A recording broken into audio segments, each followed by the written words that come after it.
الحمد لله وكفى وسلام على عباده الذين اصطفى أما بعد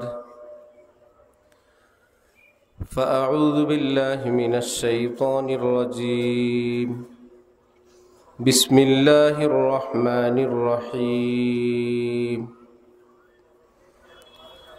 ألف لام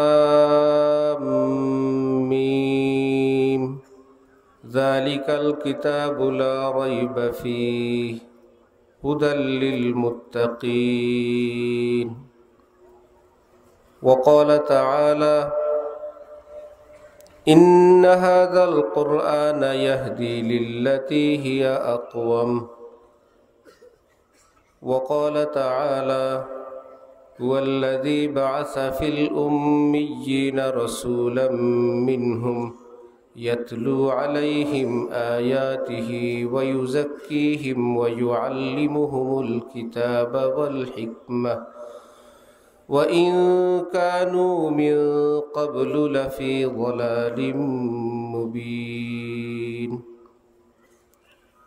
صدق الله مولانا العظيم وقال رسول الله صلى الله تعالى عليه وسلم إن الله يرفع بهذا الكتاب أقواما ويضع به آخرين أو كما قال رسول الله صلى الله تعالى عليه وسلم মুআজ্জাজ হাজিরিন, আমি আল্লাহ পাক রব্বুল আলামিনের পবিত্র কালামের কয়েক জায়গা থেকে অংশ বিশেষ তেলাওয়াত করলাম এবং হযরত রাসূল করিম সাল্লাল্লাহু আলাইহি ওয়াসাল্লামের একখানা হাদিস শরীফ পাঠ করলাম। আল্লাহ পাক কোরআন শরীফ এবং হাদিস শরীফের কামিল হেদায়েত আমাদের সকলকে দান করেন। কোরআনে পাক এবং হাদিসে পাকের নূরে আমাদের জীবনকে সুন্দর করার, আলোকিত করার তৌফিক দান করেন।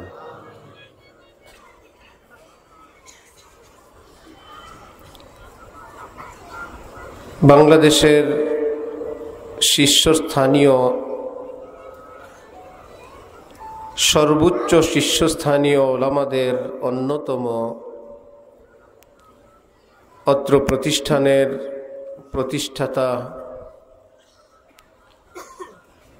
বাংলাদেশের বহু প্রতিষ্ঠানের মুরব্বী, জামিয়া ইমদাদিয়া ফরিদাবাদ মাদ্রাসার স্বনামধন্য প্রধান মুফতি ও মুহাদ্দিস, আমাদের পরম শ্রদ্ধেয় উস্তাদ, এদেশের অসংখ্য আলেম ওলামা, পীর মাশায়েখের উস্তাদ, অসংখ্য আল্লাহ প্রেমিকদের দ্বীনি মুরব্বী হযরতুল আল্লাম হযরত মাওলানা মুফতি আবু সাঈদ সাহেব দামাত বারাকাতুহুম, আল্লাহ পাক হযরতের হায়াতে সুস্থতার সাথে আফিয়তের সাথে অনেক বেশি বরকত দান করেন।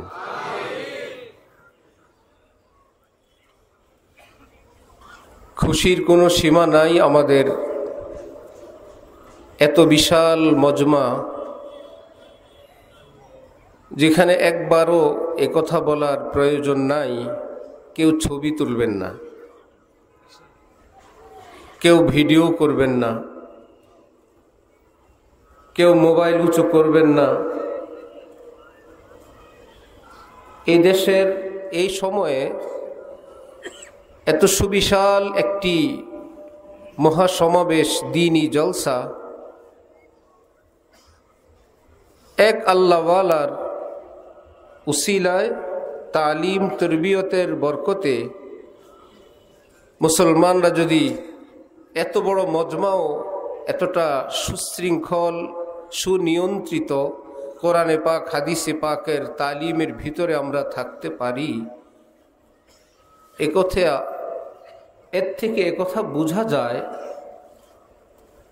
আজকে যদি হজরত হাফিজি হুজুর থাকতেন, আজকে যদি মুজাহিদে আজম মাওলানা শামসুল হক ফরিদপুরি থাকতেন, আজকে যদি এই পৃথিবীতে মুফতি আজম পাকিস্তান মুফতি শফি থাকতেন, আজকে যদি হাকিমুল উম্মত মাওলানা আশরাফ আলী থানবী থাকতেন, আজকে যদি হুজ্জতুল ইসলাম কাসেম নানুতবিরা থাকতেন, ইমামে রব্বানি হজরত রশিদ আহমদ গঙ্গুহিরা থাকতেন, তাহলে অসংখ্য এত সব মাদ্রাসা, এত সব আমাদের মতন মৌলভী সাহেব না থাকলেও ওনাদের থাকার দ্বারাই এই উম্মতের জন্য যথেষ্ট ছিল। মুহিউস-সুন্নাহ মাওলানা আবরারুল হক সাহেব রহমতুল্লাহি আলাইহি হাকিমুল উম্মত হজরত আশরাফ আলী থানবীর সর্বশেষ খলিফা ছিলেন। তিনি বলতেন, পৃথিবীতে দ্বীনের নামে যত ফিতনা, যত বদ্দীনি, যত খোরাফাত, কোনো না কোনো মৌলবী, কোনো না কোনো কোরআন হাদিসের দু চার লাইন জানে, এইরকম কোনো মৌলবীর মাধ্যমেই পৃথিবীতে যত ফিতনা। কেন? এর কারণ বলতেন, মৌলবীর আরেকটা বৈশিষ্ট্য আছে, এই সেই মৌলবী যে আল্লাহর কোনো দিওয়ানা, কোনো আল্লাহওয়ালা, কোনো মুহাক্কিক, কোনো আল্লাহর প্রেমিক থেকে নিজের তরবিয়ত করায় নাই, শিক্ষিত হয়েছে, দীক্ষিত হয় নাই, আলফাজে নবুয়ত হাসিল করছে, আনওয়ার নবুয়ত অর্জন করে নাই। আনোয়ার শাহ কাশ্মীরি রহমতুল্লাহ আলাইহির মতো এত বিখ্যাত আলেম, পৃথিবী বিখ্যাত আলেম, তার ছাত্রদেরকে দাওরা হাদিস পড়ানোর পর বছরের শেষে বলতেন, আলফাজে নবুয়ত তো আনোয়ারের নিকট শিখলা, আনওয়ারে নবুয়ত, এই কথার মর্ম, এর নূর অর্জন করার জন্য কোনো ফানি ফিল্লাহ বাকি বিল্লাহ, কোনো আল্লাহওয়ালার সুহবত এবং সান্নিধ্যে গিয়ে সেটা অর্জন করো। জেনে রাখবা, কোনো আল্লাহর দিওয়ানা, কোনো খাজা মুঈনুদ্দিন চিশতি, কোনো বড় পীর আব্দুল কাদের জিলানি, কোনো ইমাম গজালি, কোনো হাসান বসরি, আল্লাহর কোনো দিওয়ানার পায়ের জুতার তলার ধুলার দাম রাজা বাদশার মুকুটে খচিত মণিমুক্তার চেয়ে অনেক বেশি। कभी आलम गुलिस्ता कभी वीराना होता है, कभी आलम गुलिस्ता कभी वीराना होता है, जो होता है बपा से खातिरे दीवाना होता है। ফুল ছোঁয়ার মতন এমন এক অজপাড়া গ্রাম, সেখানে দ্বীনের এই আলো ফুটবে, এই আলো জ্বলবে, দেশে এবং সারা পৃথিবীতে আলো ছড়াবে। এটা কোনো গণতন্ত্রের বলে না, শক্তির বলে না, জোর রা বুগজার জারি রা বেগির রহম সোয়ে জারি আয়াত আই ফকির, এটা পৃথিবীর কোনো মানব শক্তির কারণে না, কোনো আল্লাহওয়ালার রুহের কন্দন, রুহের ব্যথা, রুহের জ্বলা। শাওলিউল্লাহ দেহলভি মুঘল বাদশাদেরকে যেটা ধমক দিয়ে দিয়ে বলতেন, দিল্লি শাহী মসজিদ থেকে তার মুসল্লিয়ানি কেরাম হতো মুঘল ফ্যামিলির লোকজন, বলতেন, দিলে দারাম জওয়াহের পারায় ইশকস্তে তাহভিলস কেদারত জেরে গর্দু মীর সামানে কে মন্দারাম। আহা, শুনলাম মুঘল বাদশারা তোমাদের অনেক পাওয়ার, অনেক প্রভাব প্রতিপত্তি, অস্ত্র সৈন্য নাকি তোমাদের অনেক, সব কিছু সমস্ত শক্তি নিয়ে ওলিউল্লাহর সিনায় আল্লাহ পাক যেই দৌলত দান করেছেন সেটার মোকাবেলা করার জন্য প্রস্তুতি নাও। ওলিউল্লাহ প্রস্তুত। মাথা নিচু করে রাখতেন যে এই মস্ত বড় দৌলতের মোকাবেলা তো অস্ত্র দ্বারা, সৈন্য দ্বারা হয় না, এই পৃথিবীর কোনো শক্তি দ্বারা হয় না। এক আল্লাহ দেওয়ানা আল্লাহ পাকের কাছে চান, কি চান তিনি জানেন। হাফিজি হুজুরের সাহেবজাদা হজরত মাওলানা আহমদুল্লাহ আশরাফ সাহেব রহমতুল্লাহ আলাইহি, তিনি বলেন, আমার কাছে অনেক লোক আসে, এসে বলে, আপনি এত বড় ভবনের কাজ আরম্ভ করলেন, টাকা কই, টাকা পান কোথায়? বলে, যেখানে আছে সেখানে পাই। তারপরে তো কি হিসাব নিকাশ। তখন বলতেন যে হিসাব নিকাশ হলো, তোমাদের ব্যাংক টাইম শুরু হয় সকাল 9টা-10টা থেকে, আমাদের ব্যাংক টাইম শুরু হয় রাত গভীরে। আমরাও একটু লেনদেন করি, তোমরাও করো।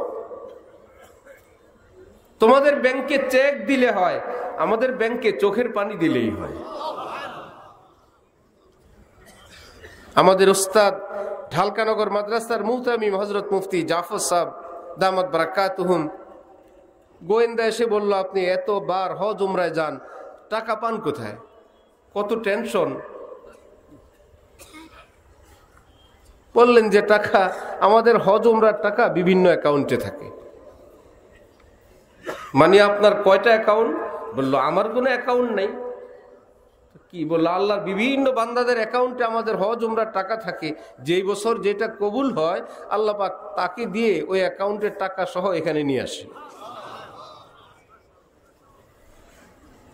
এক বুজুর্গ বলতেন যে ভাই দুনিয়াওয়ালারা খায় নয়, সেটা হলো মিন হাইসু ইয়াহতাসিব, আর আল্লাহ দেওয়ানারা খায় মিন হাইসু লা ইয়াহতাসিব। ওমান ইয়াত্তাকিল্লাহ ইয়াজআল লাহু মাখরাজা ওয়া ইয়ারযুকহু মিন হাইসু লা ইয়াহতাসিব। কোরআনে পাকে আল্লাহ পাক বলেন, যারা তাকওয়াওয়ালা হবে আমি আল্লাহ তাদেরকে সংকট থেকে উদ্ধার করব তো করব, অকল্পনীয়ভাবে আমি রিজিক পৌঁছায় দিব। এক মুয়াজ্জিন সাহেবের নিকট আসছে মুসাফির, রাত্রে থাকবেন। থাকতে দিলে কিছুক্ষণ পর মুয়াজ্জিনের কাছে খাবার যা আছে সেটাই দিলেন। মুসাফির বলছে, মোরগ পোলাও ছাড়া খাই না। মুয়াজ্জিন বলে, ভালো মেহমান থাকতে দিছি, এখন মোরগ পোলাও নাই। বলে, না হইলে নাই। এভাবেই শুয়ে আছেন। রাত 12টা, কে জানি দরজা খটখট করে। দরজা খুলে দেখেন কোনো মেয়ে মানুষ মোরগ পোলাও নিয়ে আসছে। কি ব্যাপার? বলল, আমার ছেলে হারানো গেছে, আল্লাহকে বলছি আল্লাহ ছেলে পাইলে কিছু মানুষকে মোরগ পোলাও খাওয়াবো।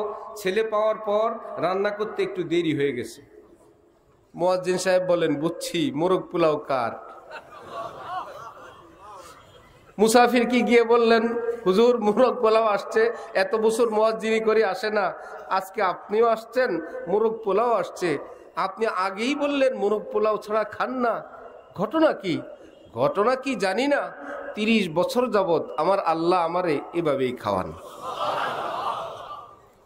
হাকিমুল উম্মত মাওলানা আশরাফ আলী থানভী রহমতুল্লাহি আলাইহির খলিফা শাহ আব্দুল গনি ফুলপুরি রহমতুল্লাহি আলাইহি শীতে কাঁপেন। স্ত্রী বললেন, যান না একটু কাঁথা কম্বলের ব্যবস্থা করেন, আর তো সইতে পারি না।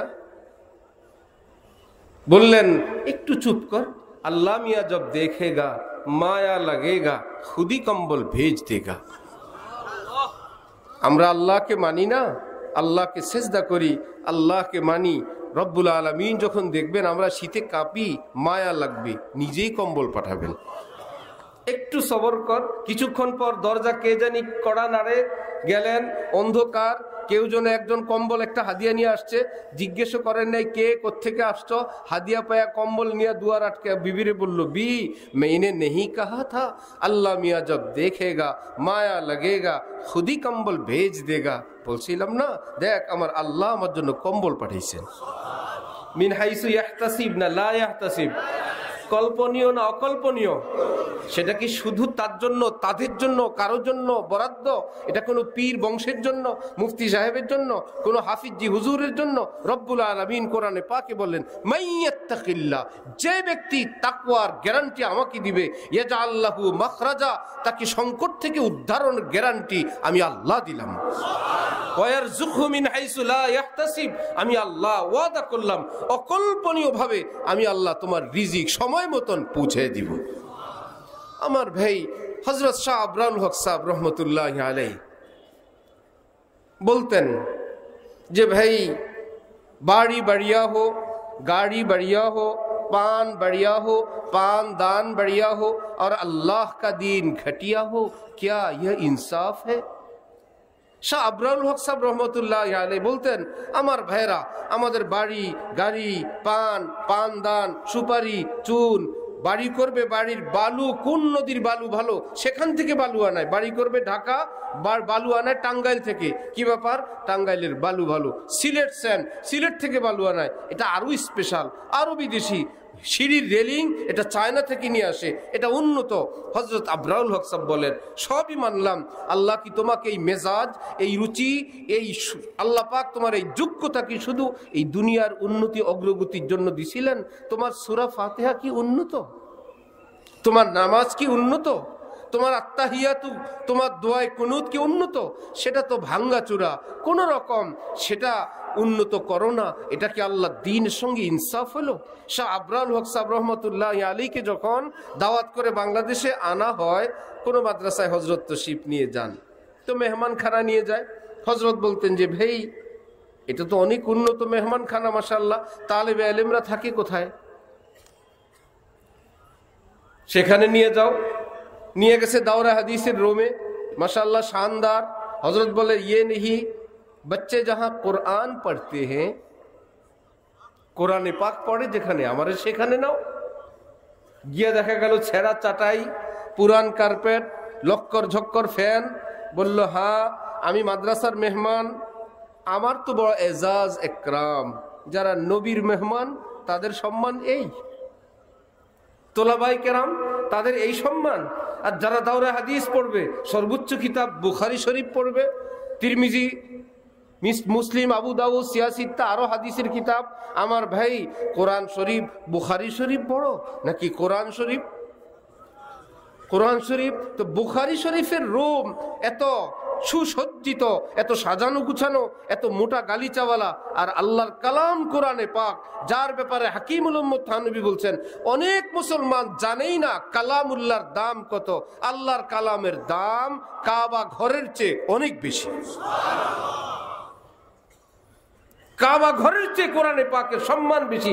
কাবার একটু গিলাফ, এটা কত কিছু দিয়ে রাখে বাইতুল মুকাররম মসজিদের সামনে, কেউ একটু পায় সরকারি বেসরকারি ভাবে, কত যত্নে রাখে। সেই কাবার গিলাফের চেয়ে বড় দামি কোরআন, কোরআনের গিলাফ অযত্নে।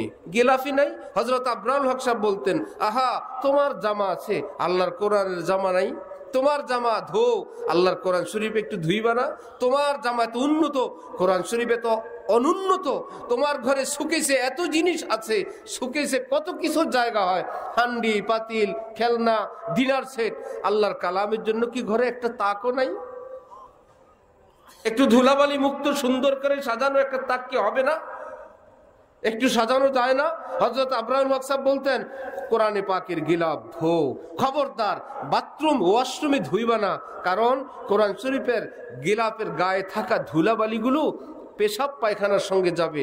আহা কি করো, একটা পাত্রে নাও, বড় একটা গামলার উপরে রাখো, এখানে বারবার ধো, পানিগুলো জমাও, আল্লাহকে দেখাও, হে প্রিয় আল্লাহ, শুধু তোমাকেই ভালোবাসি না, শুধু তোমার কোরআনকেই ভালোবাসি না, কোরআনের গিলাফকেই ভালোবাসি না, আল্লাহ কোরআনের গায়ের ধুলোবালিকেও ভালোবাসি। এখন কি করবা এই পানি, গামলা বালতির পানি? হযরত আবরারুল হক সাহেব বলতেন, এক কাজ করো, কোনো গাছ থাকলে গাছের গোড়ায় দিয়ে দাও, ক্ষেত থাকলে খেতে ছিটিয়ে দাও, কোরআনের ধুলার বরকতে আল্লাহ বরকত দিবেন। শহরের বাড়িতে গাছও নাই, ক্ষেতও নাই, এবার কি করবা? হযরত বলেন, ছাদি নিয়ে ছিটিয়ে দাও, আল্লাহকে দেখাও, আল্লাহ আমার কাছে হেফাজতের আর কোনো পদ্ধতি নেই, আল্লাহ আমি ছিটিয়ে দিলাম আপনার কোরআনের ধুলাবালির সম্মানে। বিশ্বে হাফি রহমতুল্লাহ আলাই আজীবন যে মদে অভ্যস্ত ছিল, একদিন কোথাও যাওয়ার পথে রাস্তায় পড়ে থাকে কোনো কাগজ হাতে নিয়ে দেখে আল্লাহ পাকের নাম। হোক গুনাহগার মুসলমান, অন্তরে আল্লাহর মোহব্বত সবারই আছে, নবীর মোহব্বত সবারই আছে। রুস্তমে খুফতা है तू कसबन नहीं है, खम तेरा जागने में देर है, फिर वही है दम तेरा। সব মুসলমানের মধ্যে একটু ঘুমন্ত থাকে সেটা, কিন্তু যখন পরিবেশ পরিস্থিতি ইসলাম এবং আল্লাহ রসুলের বিষয় আছে, নামাজ রোজার বিষয় আলাদা, আল্লাহ রসুলের বিষয় আসলে সব মুসলমান মনে করে আমার জানের চেয়ে আমার আল্লাহর সম্মান, আমার রসুলের সম্মানের দাম অনেক বেশি। বিশ্বে হাফি বলল, আমার আল্লাহর নাম এভাবে রাস্তায় পড়া, সফর ক্যান্সেল। ওই কাগজটাকে তুলে নিয়ে আসছে, আতর গোলাপ দিয়ে পরিষ্কার করে তাকের উপর রাখছে, মদে অভ্যস্ত বিশ্বে হাফি, এখন 4 সিলসিলা, চিশতিয়া, কাদরিয়া, নকশবন্দিয়া, সোহারওয়ার্দিয়া, এই বুজুর্গদের সিলসিলা পিছনে গেলে বিশ্বে হাফিরও নাম।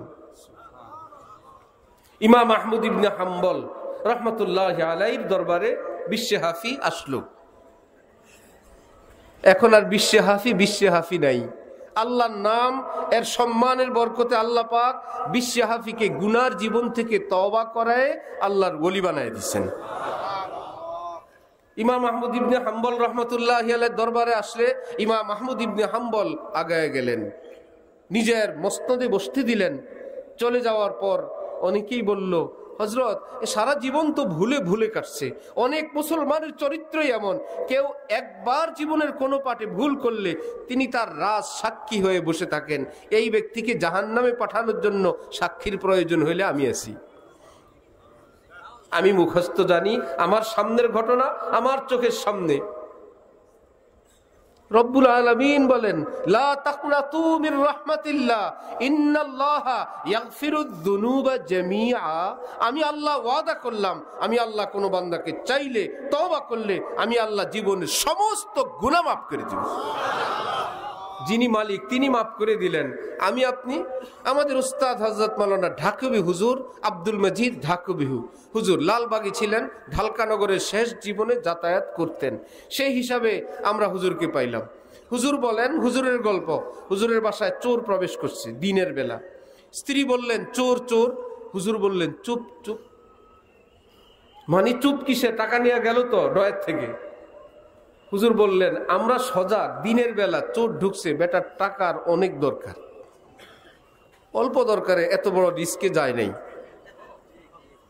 হুজুরের বিবি বললেন যে, ভালো দরবেশ সাহেব, এক বেটা চুরি করে আর আপনি চুরিতে সহযোগিতা করেন। সে চোর হইল আর আপনি চুরি করতে দিয়ে তাকে সহযোগিতা করলেন। যদি এভাবেই দেয়া লাগে এভাবে দিয়ে দেন, হালাল ভাবে খাক। এখন সে চোর হইল না আর আপনি সহযোগী হইলেন। হুজুর বললেন, মনে হয় যেন আমাদের চেয়ে বড় আলেম তোমরা। বললেন, আরে হক তো আমার, আমি যদি আমার আল্লাহকে বলি আল্লাহ মাফ করে দিলাম, তাহলে কি আমরা ভাইয়ের নাম চোরের খাতায় থাকে? আমার টাকা নিছে, আমি যদি বলি আল্লাহ মাফ করে দিলাম, চোরের খাতায় তো তার নাম থাকে না। এক আল্লাহর বান্দা যদি এত বড় দিল নিয়ে বলেন, স্ত্রীকে বলেন চুপ থাক, টাকা আমার, তোর কি, আমি মাফ করে দিলে আল্লাহ বলবেন না যার টাকা সে মাফ করে দিছে, এ বেটার চোর না। রব্বুল আলামিন বলেন, এই চুপ থাক, আমার কোনো বান্দার কোনো গুনাহ নিয়ে কথা বলবি না, আমার বান্দা আমার সঙ্গে ব্যাপার, আমি মাফ করে দিলে আমি নিষ্পাপ বানায় দিব। তোমার কি? खूब रूयों से मिला करते थे मीर, अब मिला करते हैं अहलुल्लाह से, मत करे तहकीर कोई मीर की, राबता रखते हैं अब अल्लाह से। একটা যুগ যা ছিল ছিল, আরে এখন তো সেজদা করে, এখন তো চোখের পানি ফেলে। আহা मायूस न हो अहले जमी अपनी खता से, तकदीर बदल जाती है मुज़तर की दुआ से। চোখের পানির দাম জানো? এ তো জীবনের সমস্ত কালো দাগকে পাক সাফ বানায় না, শুধু কোরআনে পাকে আল্লাহ পাক বলেন, যারে মাফ করি অতীতের জীবনের গুনাহ খাতাগুলো সাফ করে সাদা বানায় রাখি না, সবগুলো গুনাহকে আবার নেকি দ্বারা পরিবর্তন করে দিয়ে দেয়। তুমি আছো তার রাজ সাক্ষী হয়ে। আমার ভাই সেই বিশ্বে হাফি রহমতুল্লাহ আলাইহি ব্যাপারে আহমদ ইবনে হাম্বল বলেন, আরে আমি আহমদ হইলাম কিতাবের আলেম, বিশ্বে হাফিল আল্লাহর আরেফ। আমার সম্পর্ক কিতাবের সাথে, তাওয়াজু করে তিনি বলতেন, বিনয় করে, আমার সম্পর্ক কিতাবের সাথে আর বিশ্বে হাফির সম্পর্ক আসমান জমিনের মালিক মহান আল্লাহর সাথে। আল্লাহর নাম যদি ইজ্জত করে এত বড় হয়, আমার ভাইরা আজকের এই মজমায় যারা আমরা আছি, যারা শুনছি, আমরা কি নিয়ত করতে পারি না আজকের থেকে আমরা কোরআন শরীফের গিলাফের ব্যবস্থার চেষ্টা করব ইনশাআল্লাহ? আল্লাহ তৌফিক দান করেন। কোরআন শরীফকে খোলা জায়গায় রাখবো না, তাক প্রয়োজনে আলাদা তাক বানাবো, আলাদা শোকেস বানাবো। খেলনার, রিক্সার, ঠেলা গাড়ির, খেলনা হান্ডি পাতিল আর ইত্যাদি ডিনার সেটের জন্য যদি এত কিছু থাকে, দ্বীনি কিতাব, আলেম ওলামাদের কিতাব, হাদিসে পাকের কিতাব, কোরআনে পাকের ইত্যাদির জন্য আমরা একটু সুকিস রাখি, একটা তাকে সুন্দর করে কোরআন শরীফকে হেফাজত করে রাখবো ইনশাআল্লাহ। আল্লাহ আমাদেরকে তৌফিক দান করেন। অনেক মুসলমান নামাজ পড়ে, 10, 20, 30। ইন্না লিল্লাহি ওয়া ইন্না ইলাইহি রাজিউন।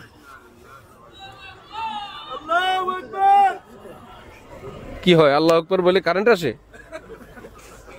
সবাই মিলে বলি দেখি আসে কিনা।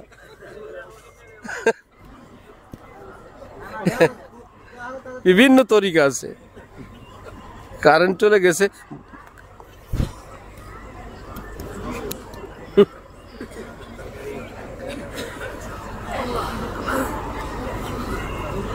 আল্লাহ আস্তাগফিরুল্লাহ আস্তাগফিরুল্লাহ আস্তাগফিরুল্লাহ আস্তাগফিরুল্লাহ।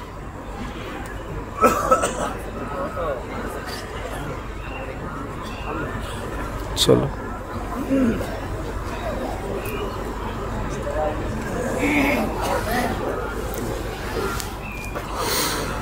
আস্তাগফিরুল্লাহ আস্তাগফিরুল্লাহ আস্তাগফিরুল্লাহ।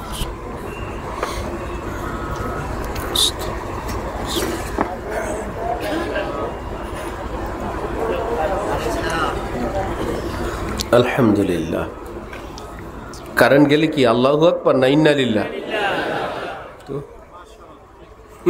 জায়গা বেজাগায় তাসবিহ করলে তো হবে না। অনেক মুসলমান নামাজ পড়ে বছর বছর, নামাজের মধ্যে কোরআনে পাকের তেলাওয়াত কি মুস্তাহাব, ওয়াজিব, সুন্নত, নফল না ফরজ? নামাজে ফরজ ইচ্ছা অনিচ্ছা যে কোনো ভাবে তরক হইলে নামাজ হবে। নামাজ পড়ছে তো পড়ছেই। অশুদ্ধ কোরআন নিয়ে নামাজ হয় না। নামাজ হওয়ার একটা পদ্ধতি আছে, যদি ট্রেনিং শুরু করেন, ট্রেনিং অবস্থায় ভুল বিচ্যুতি ক্ষমা হয়। যদি ছাত্রের খাতায় নাম দিয়ে দেন, কোরআনে পাক শিখা আরম্ভ করেন। বাকি রইল কোরআন শিখতে গিয়ে যে সমস্ত ওস্তাদ, এখানে অনেক ওস্তাদ আছেন আমি জানি, ছাত্র পাওয়ার পর ছাত্রকে পড়ায় 17 সিফাত, 18 মাখরাজ, তারপরে গিয়ে দাঁতের আগা, জিব্বার আগা, তার বরাবর উপরের তালু সঙ্গে লাগায়া বেচারা কোরআন শিখতে আসার পর এই দাঁতের আগা, মাথা, সানায়া, রবায়া, গোড়া, আগা, বলে হুজুর আমি বুড়া মানুষ, এগুলো মনে থাকে না। বয়স্ক ছাত্র পালাইতে থাকে সিফাত, মাখরাজ, আর হুজুর একদম কোরআনে পাকে তাজভিদের যত হাদিস আছে এগুলো শুনায় আগে ভয় দেখায়। আমাদের ওস্তাদ বাংলাদেশের একজন বিখ্যাত আলেম, বুজুর্গ, আল্লাহওয়ালা, আরিফ বিল্লাহ হযরত মাওলানা শাহ আব্দুল মতিন বিন হুসাইন সাহেব বলেন, আমার ভাই আগে এই মুসলমানকে বাঁচাও।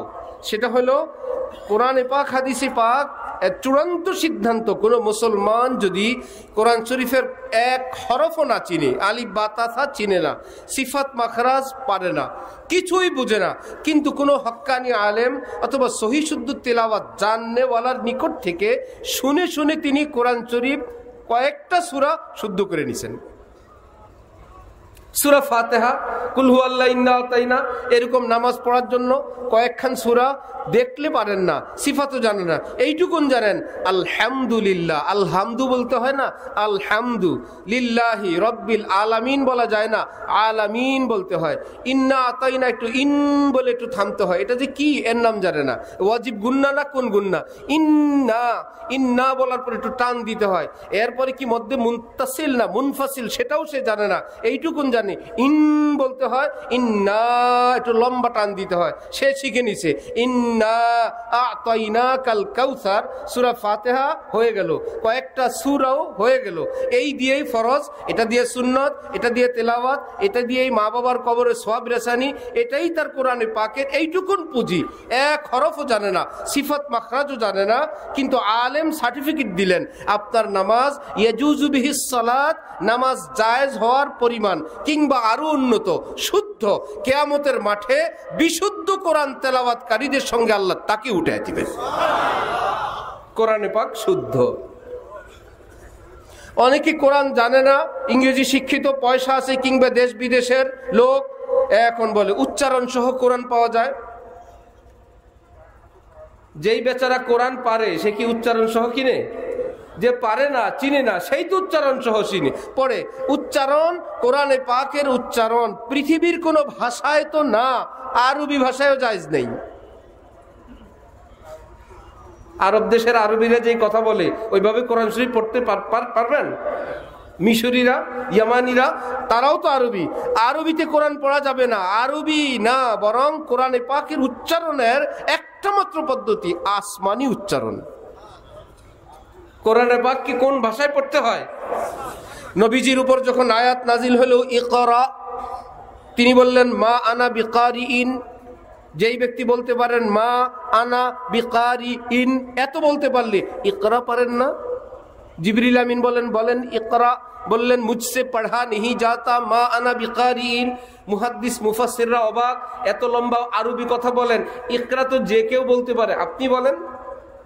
বল ইকরা সেটা আরবি, আর কি বলে মা আনা বিকারিইন সেটা আরবি। ইকরা কি আরবি না কোরআন? এটা তো শুধু আরব দেশের কথা না ভাই, এটা আসমান থেকে আসা কোরআনের অংশ।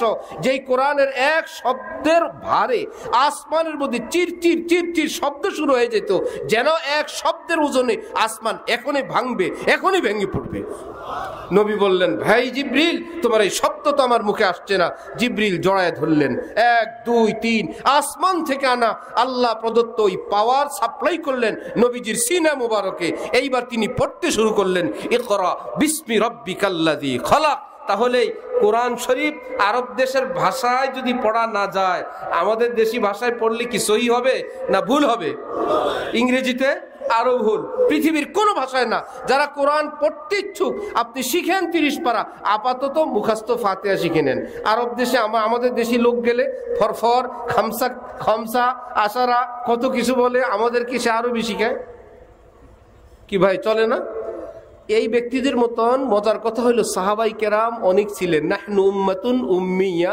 অনেক সাহাবাই কেরাম ছিলেন যাদের অক্ষর জ্ঞান ছিল না, লিখতে পারতেন না, এক কলমে কেউ লিখে দিলে পড়তে পারতেন না। কোরআন শরীফে তো রব্বুল আলামিন বলেন রাদিয়াল্লাহু আনহুম ওয়া রাযু আন, আমার সমস্ত সাহাবীদের উপর আমি আল্লাহ শতভাগ সন্তুষ্টির ঘোষণা দিয়ে দিলাম। তাহলে কোরআন শরীফ এইটুকুন তেলাওয়াত করার চেষ্টা করব। আদ-দীনু ইউসরুন, এক সহি শুদ্ধ তেলাওয়াত করা, এটা তো আমি আপনি যে কোনো জায়গা থেকে। দ্বিতীয় কাজ, কোরআনে পাকের অর্থ, অর্থাৎ কোরআনের যে শিক্ষা, এটা তো ব্যাপক। কোরআন নাজিল হয়েছে কিয়ামত পর্যন্ত সকলের জন্য।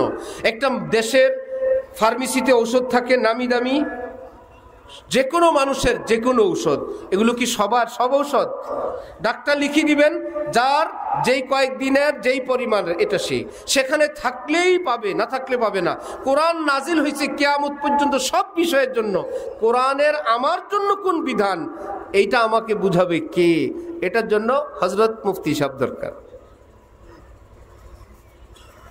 এটার জন্য ডাক্তারের চেম্বারে যাওয়া লাগে, ঘন্টা ঘন্টা সিরিয়াল দিতে হয়, প্রেসক্রিপশন দেন, একটা ওষুধও দেন না।